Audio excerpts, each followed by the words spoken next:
Hello friends, कैसे हैं आप सब। तो डियर, आज का जो क्लास है ये क्लास 8 का चैप्टर 2 है। व्यापार से साम्राज्य तक कंपनी की सत्ता स्थापित होती है सॉरी। तो देखिए, इस चैप्टर से जो भी इंपॉर्टेंट पॉइंट रहेगा हम लोग आज के क्लास में डिस्कस करेंगे। ठीक है, चलिए स्टार्ट करते हैं। चैप्टर बहुत बड़ा है, हो सके ये एक क्लास में कंप्लीट ना हो। ठीक है, तो हम लोग इसको पार्ट वाइज करेंगे। तो मुगल बादशाह में औरंगजेब आखिरी शक्तिशाली बादशाह था। आखिरी शक्तिशाली बादशाह मुगल बादशाह में कौन था? औरंगजेब था, याद रखिएगा। और 1707 में उसकी मृत्यु के बाद बहुत सारे मुगल सूबेदार और बड़े बड़े जमींदार अपने ताकत दिखाने लगे थे। यहाँ पे देखिए,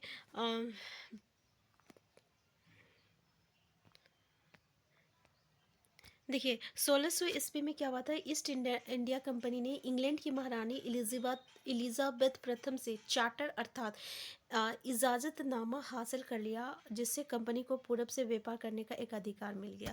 ठीक है, तो याद रखिएगा, इजाज़तनामा का मतलब क्या होता है कि इंग्लैंड की कोई और व्यापारी कंपनी इस इलाके में ईस्ट इंडिया कंपनी से होड़ नहीं कर सकते। और इस चार्टर के सहारे कंपनी कर समुद्र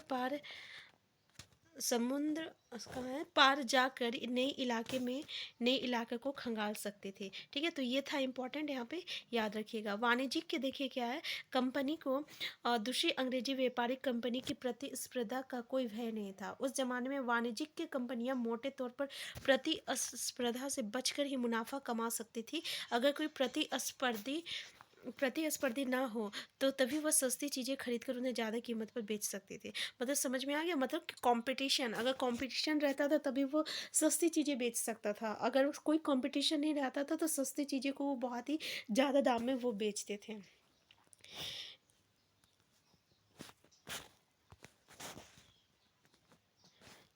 वाणिज्यिक की क्या होता है, तो ये वाणिज्यिक जो है ना, एक ऐसा आपका व्यावसायिक उद्यम है जिसमें चीज़ों को सस्ती कीमत पर खरीद कर ज़्यादा कीमत पर बेचकर, यानी मुख्य रूप से व्यापार की जरिए मुनाफा कमाया जाता है। इसको हम लोग क्या कहते हैं? वाणिज्यिक के कहते हैं। ठीक है, तो नेक्स्ट पॉइंट जो है यहाँ पे ये देखिए कि 1498 में, ठीक है, पुतकल की खोजी यात्री वास्को डी गामा को जानते होंगे, इसका नाम सुने होंगे।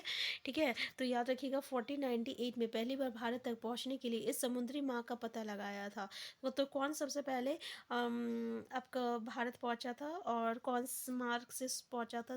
तो समुद्री मार्ग से। क्या नाम था? वास्को डी गामा, 1498 में। और उसके बाद कुछ दिन के बाद कौन आए? तो फ्रांसिस व्यापारी भी आए थे।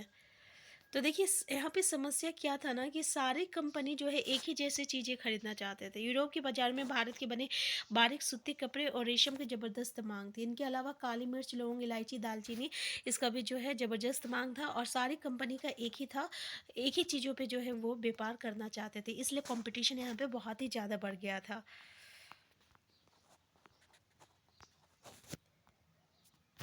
देखिए, जो जो इम्पोर्टेंट है ना उसी को हम आपको बता रहे हैं। ठीक है, देखिए हमें, देखिए ईस्ट इंडिया कंपनी बंगाल में व्यापार शुरू करती है। तो पहले इंग्लिश फैक्ट्री जो है ये 1651 में हुगली नदी के किनारे शुरू हुई और कंपनी के व्यापारी यहीं से अपना काम चलाते थे। इन व्यापारियों को तो 1651 में 1651 ईस्वी में ये पहला इंग्लिश फैक्ट्री था जो कि हुगली नदी में के किनारे बसा हुआ था।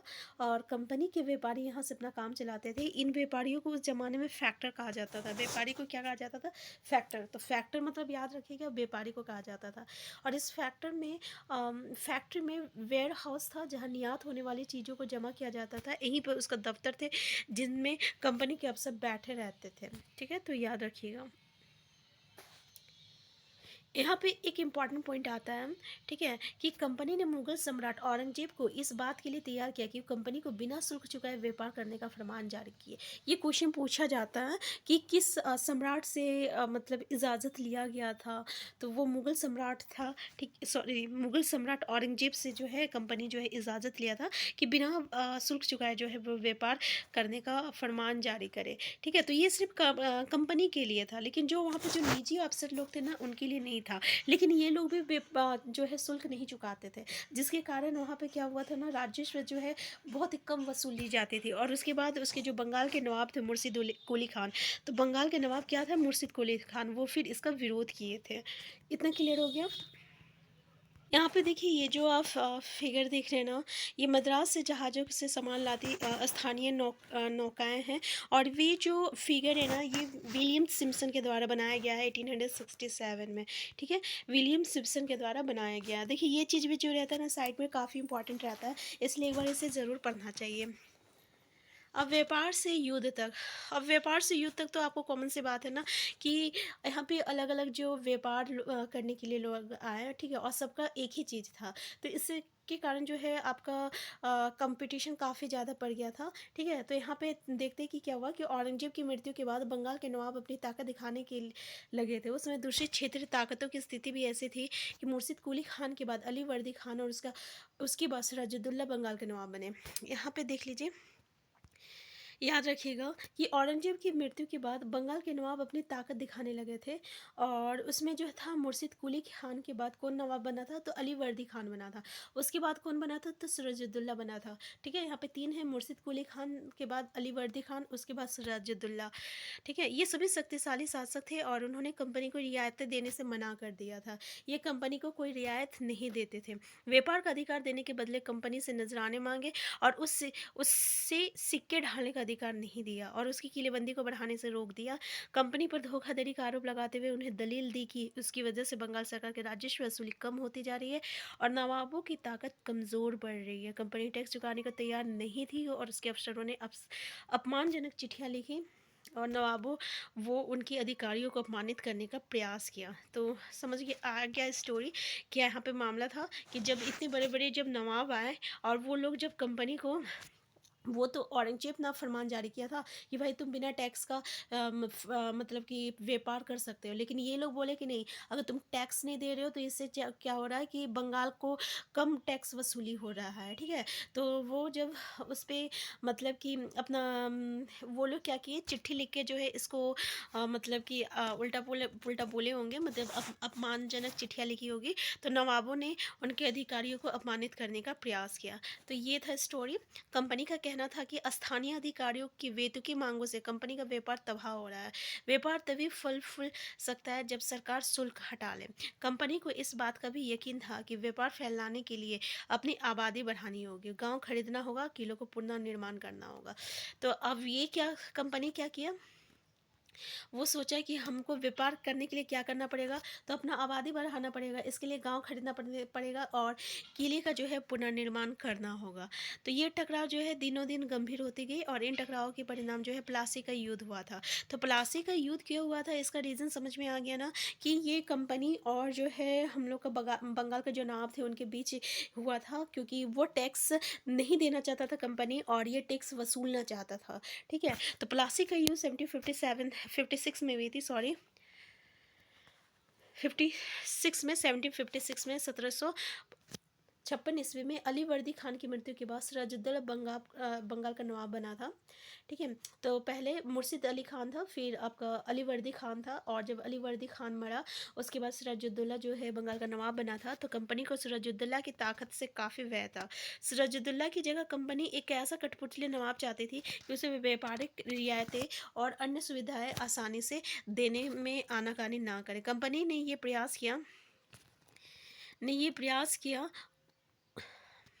क्या सिराजुद्दौला के प्रतिद्वंद्वियों में से किसी को नवाब बना दिया जाए, कंपनी को कामयाबी नहीं मिलेगी, बना दिया जाए, कंपनी को कामयाबी नहीं मिलेगी। जवाब में सिराजुद्दौला ने हुक्म दिया कि कंपनी उनके राज्य के राजनीतिक मामले में टांग अड़ाना बंद कर दे, किलेबंदी रोके और बाकायदा राजस्व चुकाए। जब दोनों पक्ष पीछे हटने को तैयार नहीं था तो 30,000 सिपाहियों के साथ नवाब ने कासिम बाजार में स्थित इंग्लिश फैक्ट्री पर हमला बोल दिया।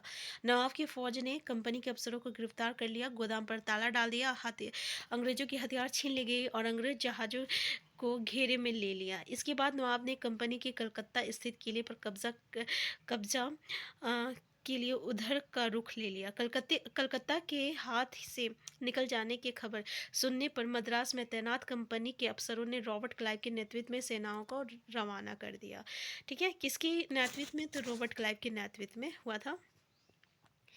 यहाँ पे देखिए ईस्ट इंडिया कंपनी के कोर्ट ऑफ प्रॉपर राइट्स की London state London Leadenhall street पर बनी ईस्ट इंडिया कंपनी में बैठक होती थी, और ये ऐसी ही एक सभा का चित्र है। एक सेना को 9 सैनिकों बरे की बेरे की मदद भी मिल रही थी। इसके बाद नवाब के साथ लंबे समय तक सौदेबाजी चली। आखिरकार 1757 में रॉबर्ट क्लाइव ने प्लासी के मैदान में सिराजुद्दौला के खिलाफ कंपनी की सेना का नेतृत्व किया। नवाब सिराजुद्दौला की हार का एक बड़ा कारण उसके सेनापति, देखिए ये क्वेश्चन पूछा जाता है, काफ़ी इंपॉर्टेंट है ये क्वेश्चन, ठीक है। कई बार ये क्वेश्चन जो है सीटेट का जो है आपको उसमें पूछा गया है, और सीटेट का ये एफटी पॉइंट है कि प्लासी का युद्ध जो है ये हम सिराजुद्दौला कैसे हार गया था, क्योंकि उसका जो सेनापति था जिसका नाम था मीर जाफर, वो जो है उसको धोखा दे दिया था, ठीक है। वो उसको क्या किया था, धोखा दे दिया था, क्योंकि वो ना लड़ाई में जो है हिस्सा ही नहीं लिया, जिसके कारण ये जो है हार गया था, ठीक है। और रॉबर्ट क्लाइव ने ये कहकर उसे अपने हाथ मिला लिया कि सिराजुद्दौला को हटाकर अब मीर जाफर जो था उसका सेनापति था, ठीक है। तो मीर जाफर रॉबर्ट क्लाइव मीर जाफर को क्या बोला कि सिराजुद्दौला अगर हार गया तो तुमको जो है अगला नवाब बना दिया जाएगा। और कंपनी ये चाहता ही था कि ऐसा नवाब आए जो कि उसके साथ जो है मतलब कि बहसबाजी ना करे, जो जैसा वो बस उसका कठपुतली बन के रहे, जैसा वो चाहता है वैसा वो करे, कोई राजस्व नहीं देना चाहे यानी देना पड़े, ठीक है। तो ये क्वेश्चन पूछा जाता है। मीर जाफर उसका सेनापति था सिराजुद्दौला का, और इसी के कारण जो है वो हार गया था आपका बैटल ऑफ प्लासी। क्या है, प्लासी का युद्ध। संपत संपन्नता का आश्वासन, इंग्लैंड के लोग ईस्ट इंडिया कंपनी के शासकीय महत्वाकांक्षाओं को संदेह और विश्वास से देखते थे, और प्लासी की लड़ाई के बाद रॉबर्ट क्लाइव ने अंग्रेज सम्राट के मुख्य विदेश मंत्री विलियम पिट को 7 जनवरी 1759 को कलकत्ता से ये चिट्ठी भेजी थी। लेकिन इतनी विशाल सत्ता एक वाणिज्यिक की कंपनी के लिए बहुत बड़ी बात होगी। मैं खुद ये सोच कर अभिभूत हूँ कि इन समृद्ध रियासतों पर पूरा कब्जा हासिल करने में कोई परेशानी नहीं आएगी। अब मैं ये फैसला आप पर छोड़ता हूँ कि क्या। चलिए इसको हटाइए। अब यहाँ से देखते हैं, प्लासी की जंग इसलिए महत्वपूर्ण मानी जाती है क्योंकि भारत में ये कंपनी की पहली बड़ी जीत थी, ठीक है। तो प्लासी का युद्ध था, क्यों इंपॉर्टेंट था, क्योंकि ये पहला युद्ध था जिसमें कंपनी जो है ना भारत के नवाबों को हरा कर अपना जीत हासिल किया था, ठीक है। प्लासी की जंग के बाद सिराजुद्दौला को मार दिया गया और मीर जाफर को नवाब बना दिया गया। कंपनी अभी भी शासन की जिम्मेदारी संभालने को तैयार नहीं थी। उसका मूल उद्देश्य तो व्यापार को फैलाना था। अगर ये काम स्थानीय शासकों की मदद से बिना लड़ाई लड़े ही किया जा सकता था तो किसी राज्य को सीधे अपने कब्जे में लेने की क्या ज़रूरत है। जल्दी ही कंपनी को ये एहसास होने लगा कि रास्ता भी आसान नहीं है। कठपुतली नवाब भी हमेशा कंपनी के इशारों पर नहीं चलते थे। आखिरकार उन्हें भी तो प्रजा की नज़र में सम्मान और संपूर्णता का दिखावा करना पड़ता था। तो फिर कंपनी क्या करते? जब मीर जाफर ने कंपनी का विरोध किया तो कंपनी ने उसे हटाकर मीर कासिम को नवाब बना दिया। जब मीर कासिम परेशान करने लगे तो बक्सर की लड़ाई 1764 में उसको भी हारना पड़ा। अब देखिए क्या है स्टोरी। भाई मीर जाफर को तो ये बना दिया, लेकिन मीर जाफर भी अब इसके इशारे पे कितना चलेगा, क्योंकि वो राजा था वहाँ का। अब उसको भी अपनी प्रजा को जवाब देना पड़ता था। जैसा वो कंपनी करेगा वैसा वो नहीं कर सकता था। तो फिर क्या हुआ, जब ये इसका विरोध किया तो ये लोग क्या किए, उसको भी हटा दिए और मीर कासिम को अब नवाब बना दिए। अब जब मीर कासिम फिर जो है कंपनी का विरोध किया तो फिर बक्सर का लड़ाई युद्ध हुआ था 1764 में। तो यहाँ पे थोड़ा सा स्टोरी आपको समझ में आ गया कि प्लासी का युद्ध जो है किसके बीच में हुआ था, 1756 में हुआ था, और ये कंपनी और सिराजुद्दौला के बीच में हुआ था, जिसमें जो है मीर जाफर उसका सेनापति था और वो युद्ध में हिस्सा नहीं लिया था, जिसके कारण वो युद्ध हार गया था और सिराजुद्दौला को कंपनी मार दिया था। जिसके बाद जो है मीर जाफर को नवाब बनाया था। फिर मीर जाफर जो है उसका जब विरोध किए, क्योंकि उसके विरोध किए तो फिर कंपनी क्या किया, मीर जाफर को हटा के फिर किसको बना दिया, तो मीर कासिम को बना दिया। अब जब मीर कासिम फिर जब उसके विरोध किए तो फिर बैटल ऑफ बक्सर हुआ था 1764 में, ठीक है। तो उसे बंगाल से बाहर कर दिया गया और मीर जाफर को दोबारा नवाब बना दिया गया। उस नवाब को हर महीने 5 लाख रुपए कंपनी को चुकाने थे। कंपनी अपने सैनिक खर्चों से निपटने, व्यापारिक जरूरतों तथा अन्य खर्चों को पूरा करने के लिए और पैसा चाहती थी। कंपनी और ज़्यादा कमाई चाहते थे। 1765 में जब मीर जाफर की मृत्यु हुई तब कंपनी की इरादे बदल चुके थे। कठपुतली नवाबों के साथ अपने ख्वाब अनुभव को देखते हुए क्लाइव ने ऐलान किया कि हमें खुद ही नवाब बनना पड़ेगा, ठीक है। अब आप समझ में आ गया कि मीर जाफर मर गया तो अब ये क्या सोचे कि अब हम खुद जो है नवाब बनते हैं।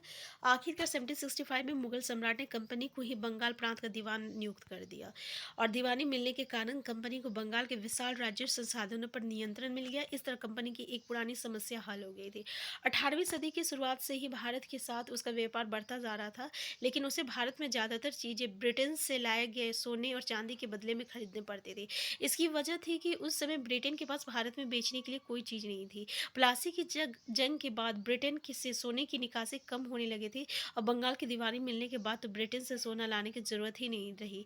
अब भारत से होने वाली आमदनी के सहारे ही कंपनी अपने खर्च चला सकती थी, और इस कमाई से कंपनी भारत में सूती और रेशमी कपड़ा खरीद सकती थी, अपनी फौजों को संभाल सकती थी, और कलकत्ते में किलों और दफ्तरों के निर्माण की लागत उठा सकती थी। मतलब पहले जो है सोना लाया जाता था, ठीक है ना, लेकिन जब अब ये खुद नवाब बन गया तो उसको क्या ज़रूरत है कि वो ब्रिटेन से लेके आएगा। अब वो अपना सारा खर्चा कहाँ से निकाल रहा था, भारत से निकाल रहा था, ठीक है। वो क्या किया कि कंपनी भारत में सूती और रेशमी कपड़ा खरीदा, फौजों को संभाल सकता था, और यानी फौज के लिए जितनी भी खर्चे चाहिए सब वो कहाँ से ले रहा था, भारत से ले रहा था, ठीक है। तो ये था कंपनी के अफसर नवाब बन बैठे। तो आज का क्लास हम यहीं तक रखते हैं। हम उम्मीद करते हैं कि ये सारी स्टोरी आपको समझ में आ गया होगा, ठीक है, कि क्या है क्या नहीं है। इससे आगे हम लोग डिस्कस करेंगे, जो कि और भी कुछ इंपॉर्टेंट पॉइंट है, जैसे कि मराठों में लड़ाई, यहाँ से क्वेश्चन पूछा जाता है। इसके अलावा हमारे से यहाँ से क्वेश्चन पूछा जाता है आपका शेर ए शुरी, ठीक है, एक मिनट ने इसके अलावा यहाँ से क्वेश्चन पूछा जाता है। इस चैप्टर से बहुत सारे क्वेश्चन इंपॉर्टेंट बनते हैं, ठीक है ना। तो आज की क्लास हम यहीं तक रखते हैं। इससे आगे का जो क्लास है ना, हम लोग नेक्स्ट क्लास में डिस्कस करेंगे। तो अगर आप चैनल में नए हैं तो चैनल को सब्सक्राइब कर लीजिएगा। वीडियो हेल्पफुल होगा तो लाइक शेयर करना मत भूलिएगा। हम फिर मिलते हैं नेक्स्ट क्लास में। Thank you.